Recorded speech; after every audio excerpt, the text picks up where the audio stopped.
rejoindre et vous restez effectivement aux côtés de Patrick Martin. Vous restez avec nous, cher Patrick. Le jeune, le très jeune, celui d'aujourd'hui reste sur la scène et je vous tends le micro, Madame la Préfète. Soyez la bienvenue. Et puis, effectivement, est-ce que vous avez besoin d'un échange avec le président du MEDEF ou est-ce que c'est... Parce que je laisse... Non, c'est afin de laisser le micro ou pas? Ou si je vous laisse... Je lui prêterai le micro bien volontiers. Eh bien, Évidemment. écoutez, vous savez quoi? Je vous donne le relais. C'est à vous de parler.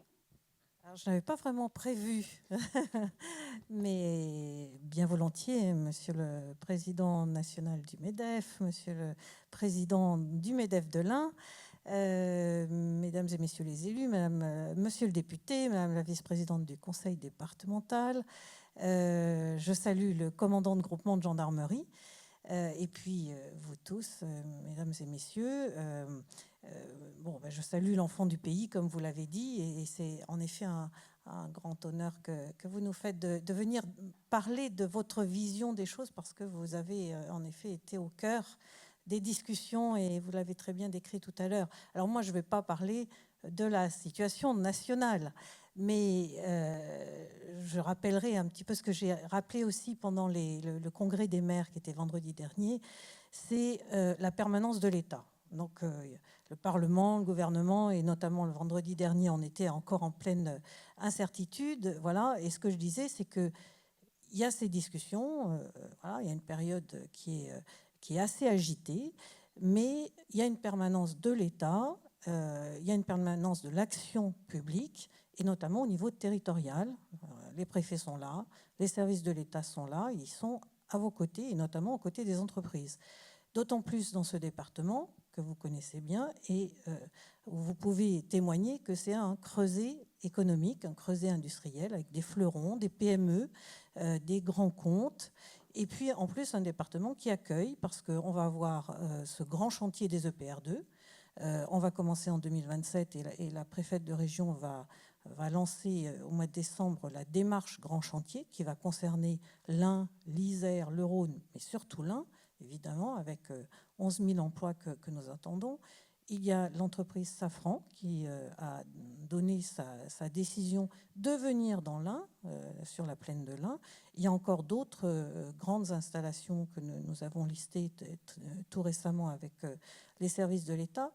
Donc, voilà, avec tous les services, nous sommes là pour être aux côtés des entreprises, et dans tous les domaines. Vous avez parlé de l'emploi, en effet, il y a la loi plein emploi, donc on a monté des comités locaux pour l'emploi. Madame la vice-présidente, vous êtes avec moi pour les animer, monsieur le président du conseil départemental aussi, mais surtout ce que l'on veut, c'est que ça soit très territorial et qu'il y ait des réponses entre les entreprises, les partenaires de l'emploi. France Travail a fait beaucoup de travail pour être organisé, pour s'adapter aux besoins des entreprises.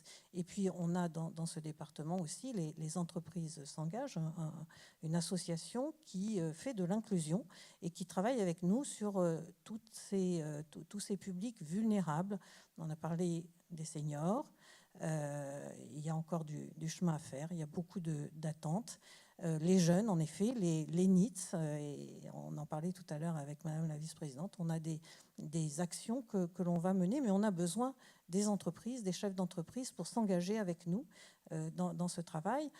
La sécurité, monsieur le commandant de groupement, vous pouvez en parler, on est en partenariat étroit avec les entreprises pour éviter les vols. On a malheureusement des cambriolages, on a des intrusions, et donc on fait des conseils de sûreté pour protéger les bâtiments. Et puis également, là aussi vous en avez parlé, hein, le risque numérique, le cyber, eh bien nous avons des sessions avec vous pour se prémunir de ce risque-là, et de savoir aussi comment on intervient le plus vite possible pour parer lorsqu'il y a ces problèmes-là.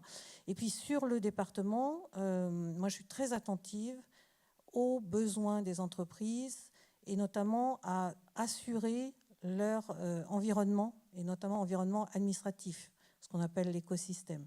Et je m'attache avec les services, l'ADREA, la DDT, la DDPP, enfin les services qui sont concernés par ces procédures administratives à instruire. Eh bien, on est organisé en mode projet pour répondre le plus rapidement possible, et puis surtout pour que le chef d'entreprise ait un interlocuteur unique qui fait ensuite la coordination et veille à ce qu'on ne perde pas de temps dans les délais.